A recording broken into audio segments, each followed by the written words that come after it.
also in forgotten politics and intelligence wars waged not so much over secrets, over documents, microfilm, things you can touch and hide in pumpkins, but rather over the things you cannot touch, influencing policy, changing a country, which is kind of where the subtitle comes from, The Secret Assault on Our Nation's Character. And since tonight's theme is to consider subversion then by communism and now by Islam, I will use my brief remarks to address a couple of the more striking parallels. Oh, and by the way, I don't say radical Islam, because then I might have to say radical communism. People might get confused.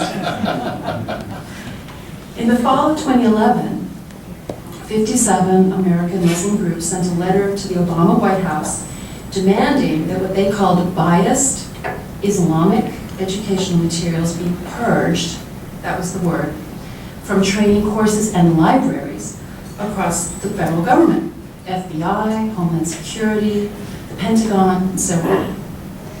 Bigoted trainers, that was the word, should also be dismissed, and the letter actually included calls for re-education and discipline of these instructors.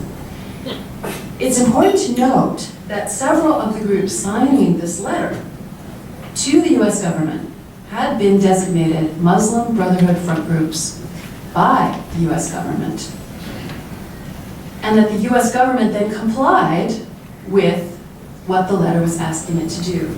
The Pentagon complied, the various domestic agencies complied, the purge was carried out. Now, is it enough for us to grumble about what so-called political correctness is, someone mentioned the lexicon of Marx, is doing to our national security and be done with it? Or should we be wondering whether this might have been a successful, if overt, stage of what might well have been an influence operation that goes back at least as far as when President Bush, the 9/11 fires of jihad still burning, officially declared Islam to be a religion of peace. Other similarities. If in September 2001, President Bush told us holy war-waging Islam was a religion of peace, a completely illogical statement. In September of 1941, President Roosevelt told us godless communism provided freedom of religion to Soviet citizens. Who did these presidents think they were fooling? Maybe a lot of people, but were they fooling themselves? This one? Thank you. Most important, though, they were setting parameters of discussion and debate, or I should say non-discussion and non-debate, at least for their own administrations. Meanwhile, such lies and others would encourage Americans to support military alliance and massive investments of money and materiel, first regarding the USSR and in our own time with the Islamic world. Today, frank discussion of Islamic law and the history of jihad takes place on the farthest edges of the public square, the outer fringes, and I know this because I inhabit them.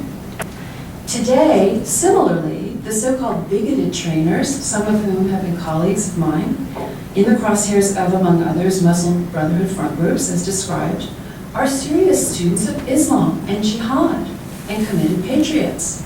The Islamic educational materials that were ultimately purged by we know not whom, we do not know who actually supervised this purge, but by the way, those materials have been classified. Why?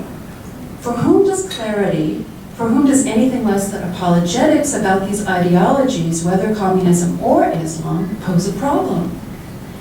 If communism and Islam are both collectivist and totalitarian creeds, and they are, which logically speaking puts both at odds with our Constitution, why is clarity or even bias about their anti-liberty laws and expansionist goals a negative for those charged with defending the Constitution, not to mention the safety of these shores? How did we get to a place where hiding facts or analysis of communism, of jihad, about what in military parlance is known as the enemy threat doctrine, how did we get to a place where this is considered sound, rational policy? These are questions our intelligence community doesn't seem, or rarely seems to ask. In the summer of 2012, Representative Michelle Bachmann and 4 House colleagues asked this very question. They sent letters listing evidence they believe that inspectors general should look into to check for penetration, hostile penetration of the policymaking chain at the Pentagon, Justice, Homeland Security, State. Also mentioned earlier, James Clapper's office, the Office of the Director of National Intelligence, who you may recall also earlier in that year, quite infamously informed Congress that the religiously fanatical Muslim Brotherhood was largely a secular organization. How did that happen? How did that happen? This was one of the points on the Newt Gingrich called them the National Security Five. How did that happen? How did the Director of National Security make this statement? Who told him? Where did his briefing come from? What was going on? We don't know. We don't know. This was a question they raised. We don't know the answer. We do know that the National Security Five were hotly, viciously denounced, Mrs. Bachmann in particular, and especially by her fellow Republicans, including Speaker Boehner, John McCain, and in particular for raising a question about Huma Abedin, Secretary of State Clinton's top aide. Now, Ms. Abedin is a woman with extensive family and working ties to Muslim Brotherhood figures, and even an Al-Qaeda financier named Abdullah Omar Nassif. At the very least, such connections would seem to raise red flags in the security clearance process to get the kind of clearance you need to be a top aide to the Secretary of State. At the very least, that would be an interesting line of questioning. No. Now, in a historical aside, being here at the Pumpkin Papers, it's worth noting that Alger Hiss was a close aide of Secretary of State Stettinius. After watching U.S. policy tilt heavily toward the Muslim Brotherhood throughout the Middle East, such questions raised by these congressmen are in fact the most logical and responsible and patriotic reaction, but not in our subverted world, where this kind of concern, this kind of ideological concern for national security takes heavy flak in the information battle space. Mrs. Bachmann was essentially crucified for the greatest political sin in America today, McCarthyism. That's what they branded her with, McCarthyism. Why McCarthyism?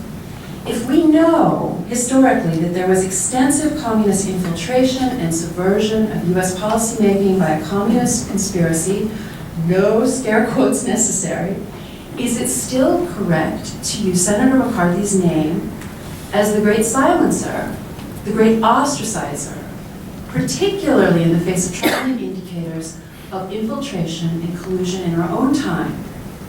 The fact is, in the 20th century, the US government was deeply compromised by a not-so-small army of proxies for Stalin. We have yet to face up to the extent of this subversion, both strategic and more devastating moral, and indeed continue to deny it every time we invoke McCarthyism as a means of bringing national conversations to an end. But how convenient it all is for today's hostile actors. I argue in American Betrayal that until we reckon with this de facto occupation of the halls of power by scores, hundreds of strategically placed agents, assets, sympathizers, and again, even more devastating, until we reckon with the moral corruption that went with it. Remember, going back to recognition in 1933, that deal we made, very Faustian bargain. We have little chance of fending off the current threat, which I have come to think of as the second totalitarian wave.